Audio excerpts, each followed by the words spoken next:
Kenapa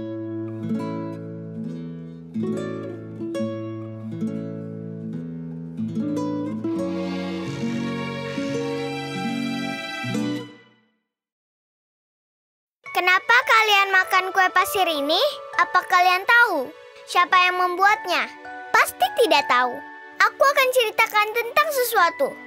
Pada zaman dahulu, ada seorang gadis, Lena kecil, dan mempunyai adik Ivan kecil. Orang tua mereka pergi ke pasar untuk membeli sesuatu. Tapi mereka tidak mematuhi orang tua mereka. Mereka pergi ke hutan dan tersesat. Hutan itu gelap dan seram. Tebak apa yang mereka lihat? Ada sebuah oven yang sangat besar. Isinya penuh dengan kue yang terus-menerus keluar dari dalamnya. Mereka tidak percaya apa yang mereka lihat. Dan oven itu berkata, "Ayo sini anak-anak, cicipilah kue yang lezat ini." Ivan kecil sangat senang. Tapi kakaknya Lena kecil berbisik, "Jangan makan kue itu, siapa yang tahu apa isinya?" Ivan kecil tidak mau dengar. Dia berlari dan makan semua kue itu. Lalu dia mulai merengek, "Ambilkan aku air, aku haus." Lalu Lena kecil berkata, "Aku sudah melarangmu makan kue ini." Dan tiba-tiba dia cekukan dan boom, tiba-tiba muncul sungai susu yang tepinya terbuat dari gula-gula. Lalu Lena kecil berkata pada Ivan kecil, "Baiklah, berhenti merengek. Akan kuambilkan susu dan gula-gula."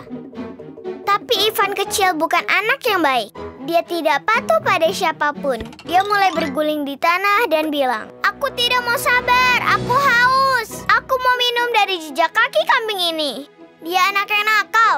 Ingat ya, kau tidak boleh minum dari kubangan yang kotor. Tidak boleh, itu penuh dengan kuman. Tapi dia meminumnya. Dia berlutut di tanah dengan lidah keluar, siap untuk minum dari jejak kaki itu. Dan Lena kecil tidak bisa menghentikannya, karena dia tersangkut di gula-gula. Lalu dia bilang, "Jangan minum dari jejak kaki.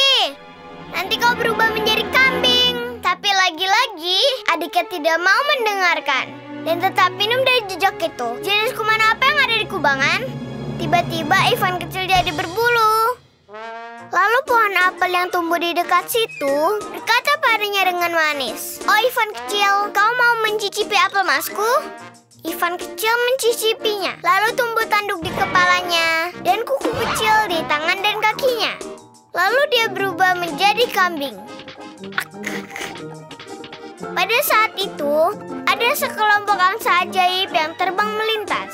Mereka dengar ada yang mengunyah dengan suara keras di bawah pohon apel. Itu adalah kambing yang sedang mengunyah apel. Dia makan semuanya, bahkan juga bijinya. Angsa ajaib itu sangat kaget. Mereka pun membawa kambing kecil itu kepada penyihir tua. Mereka menukik, mengambilnya dan pergi menuju pondok penyihir tua.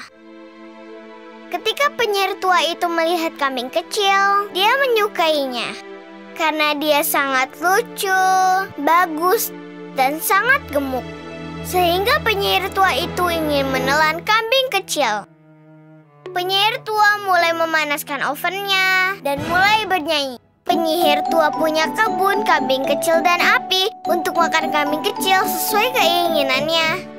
Kambing kecil mengambil ketakutan sampai suaranya terdengar ke tepi hutan. Api menyala terang dan panas. Air dalam panci sudah mendidih. Semua pisau tajam dan berkilau. Apa ada yang mau membantuku? Dan dia cepat-cepat berlari ke tempat di mana dia melihat kakaknya berusaha keluar dari gula-gula.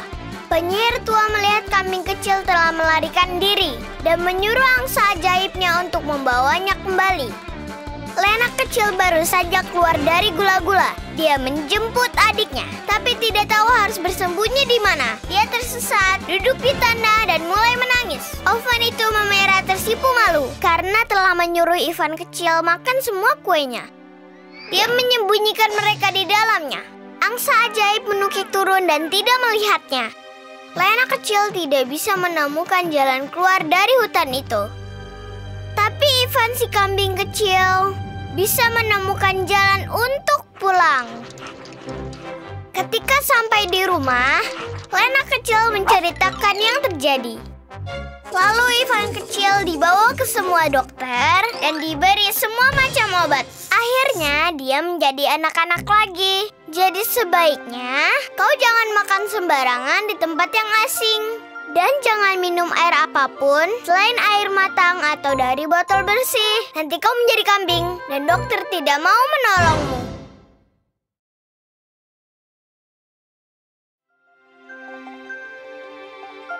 Teman-teman mainanku sayang, aku mau pergi dulu. Saat aku tidak ada, jangan nakal ya. Kalian harus baik satu sama lain. Dan jangan membuka pintu untuk orang asing. Dengan begitu, kalian tidak akan mengalami hal yang sangat mengerikan. Seperti dongeng tentang 7 ekor anak kambing. Tenang ya, aku ceritakan. Serigala wuf wuf dan 7 ekor anak kambing. Pada zaman dahulu, serigala besar yang jahat tinggal di sebelah rumah 7 ekor anak kambing. Anak kambing patuh pada ibu mereka, serigala tidak. Suatu hari, ibu kambing pergi ke toko untuk membeli susu. Tidak, bukan susu. Ya pokoknya dia pergi ke toko untuk membeli sesuatu, mungkin membeli kol. Sebelum pergi ke toko, induk kambing berkata pada 7 ekor anaknya, "Jangan keluar dan jangan bersuara. Dan jangan buka pintu untuk siapapun, walaupun polisi atau tukang reparasi. Kalian hanya boleh membuka pintu kalau mendengar lagu ini. Anak kambing kecil, dengarkan aku. Anak manis, ayo cepat buka pintunya." Tidak, itu salah. Dan ini yang benar.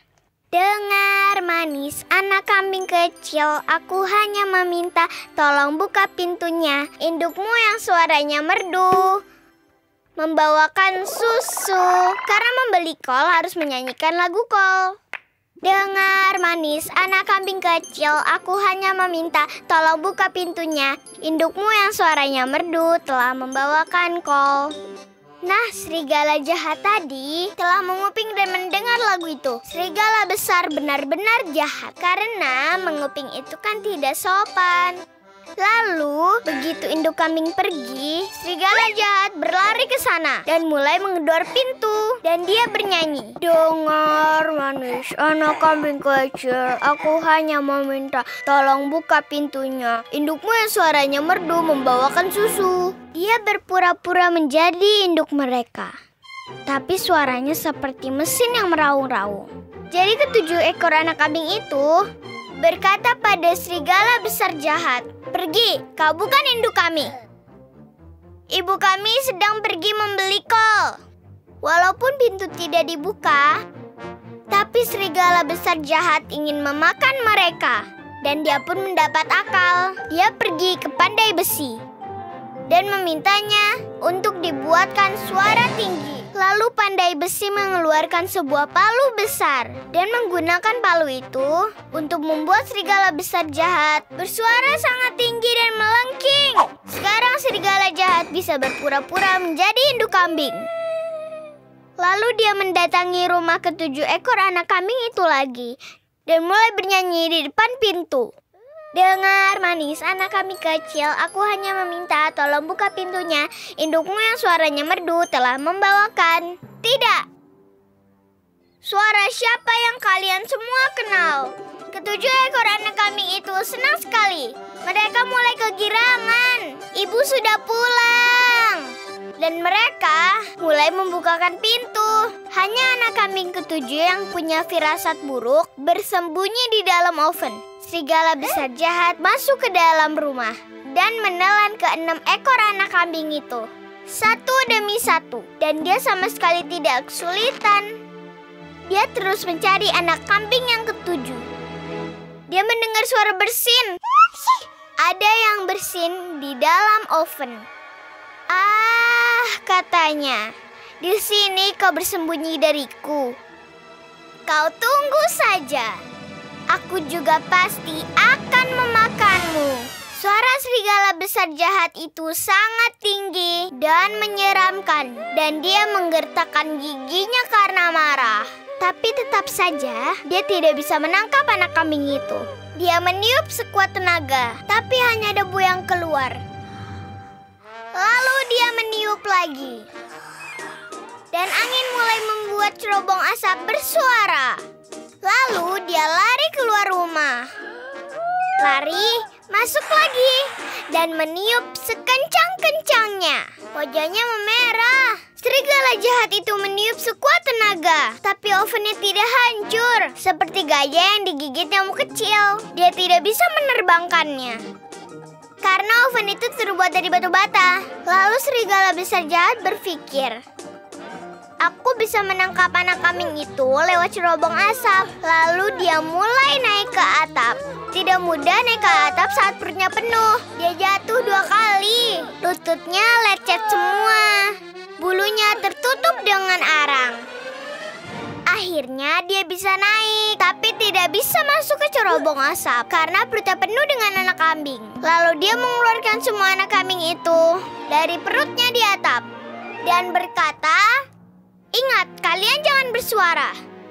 Kalau kalian nakal, aku akan kembali memakan kalian. Aku akan menangkap anak kambing paling kecil, memakannya, lalu memakan para kakaknya." Serigala besar jahat merayap menuruni cerobong asap dengan susah payah. Seluruh tubuhnya menjadi kotor. Lalu dia mendengar di bawah ada yang menyalakan korek api.